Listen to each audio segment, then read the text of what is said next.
TikTok today. Last week, the court heard oral arguments over a new federal law that requires the social media app divest from its Chinese-based parent company by Sunday or face a nationwide ban. The Biden administration says if the ban goes through, the White House does not plan to fine companies that allow access to the app, deferring the implementation of the law to the incoming Trump administration. In an appearance on Fox News yesterday, Trump's incoming national security advisor, Congressman Mike Waltz, said the president-elect will try to save the app. Well, President Trump, and this is in line with the legislation, we will put measures in place to keep TikTok from going dark. In the legislation allows for an extension as long as a viable deal is on the table. And then, essentially that buys President Trump time to keep TikTok going. It's been a great platform for him and his campaign to get his America First message out. But at the same time, he wants to protect their data. But, the thing is, and Congressman Waltz, soon to be National Security Advisor Waltz, has been, Gene Robinson, a fierce critic of the excesses of communist China. What I'm what I've always been horrified about with TikTok, and I've always encouraged my family not to have TikTok on their phone, is you're letting the communist Chinese government control what you see through the communist Chinese government's algorithms. And then you're letting the communist Chinese government scrape data from you, possibly from your phone. Are you laughing at me? Are you thinking I'm sounding too much like a 1950s Cold War warrior? No, actually, I'm surprisingly sympathetic to where you're going on this. Okay, good.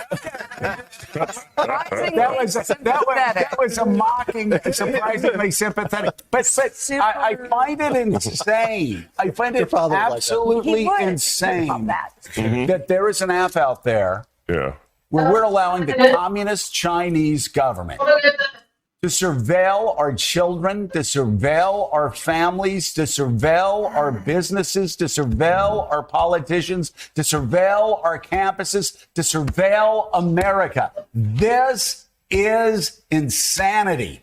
So, I mean, I am hopeful that the incoming national security advisor and the incoming president, I know it would be unpopular to ban this, but I hope that they are unbelievably aggressive in putting up a Chinese wall, so to speak, between the communist Chinese government and whomever takes control of this app. And by the way, that shouldn't be Elon Musk, because he is so in bed business-wise with the communist Chinese government. He would be the last person that people like Congressman Waltz should trust having control of this, because he would do exactly what the communist Chinese government would want him to. Yeah, he's not the one to give the keys to the hen house. If you've heard what outgoing FBI Director Chris Wray has been saying, he has been warning of this sort of vacuum cleaner of information, this vacuum that in China that is sucking in Americans' data, all kinds of information in any number of different ways, and certainly through TikTok as well. And he warns how dangerous this is going forward. So you don't have to be kind of an unreconstructed Cold Warrior to be concerned about any foreign power, amassing, infiltrating our cyber realm, our cyber lives to this extent, and collecting that much information. And you have to worry about what, in the worst case, it could be used for in the future. So this is, Chris Wray has been trying to sound an alarm on this, and one hopes it's something that the incoming administration will take seriously and will try to address. Yeah, and at the moment there isn't any evidence. I mean, there hasn't been any evidence up to date that the Chinese state has decided to use TikTok to attack America or divide America. But what's one of America's weaknesses? One of America's weaknesses is that everybody is siloed. We're in rage bubbles. We don't like each other in the country.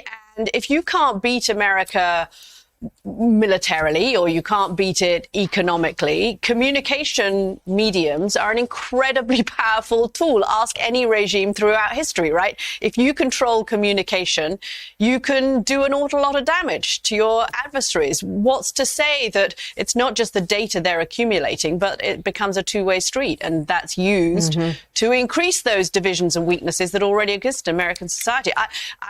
I would feel if you're going to cite national security as a reason to put tariffs on Canada and Mexico, but you don't think there's a national security concern with giving access to China to have one of the most powerful communication tools in American media, that seems a little bit of a disconnect. Yeah, we'll just note the Biden administration considered whether or not to explore sort of extension to keep TikTok going beyond the ban. They opted against that. They don't think they're going to enforce the ban in these next couple of days. And as the ban looms for TikTok, we should note the apps that are surging as possible replacements on the App Store. Well, similar concerns perhaps will be held. The two biggest are both Chinese-backed apps. One, its name literally translates to Little Red Book, i.e. Chairman Mao's Little Red Book. It is an Instagram-esque video application. And the other is called Lemon 8, a similar app that's also owned by ByteDance, the same company that owns TikTok, with the connections to the Chinese Communist Party. So the replacements that Americans are considering in the wake of this TikTok ban have the same problematic issues. We will sell them the rope. What was Lenin's quote? The rope for our own hanging. For their hanging, for their own hanging.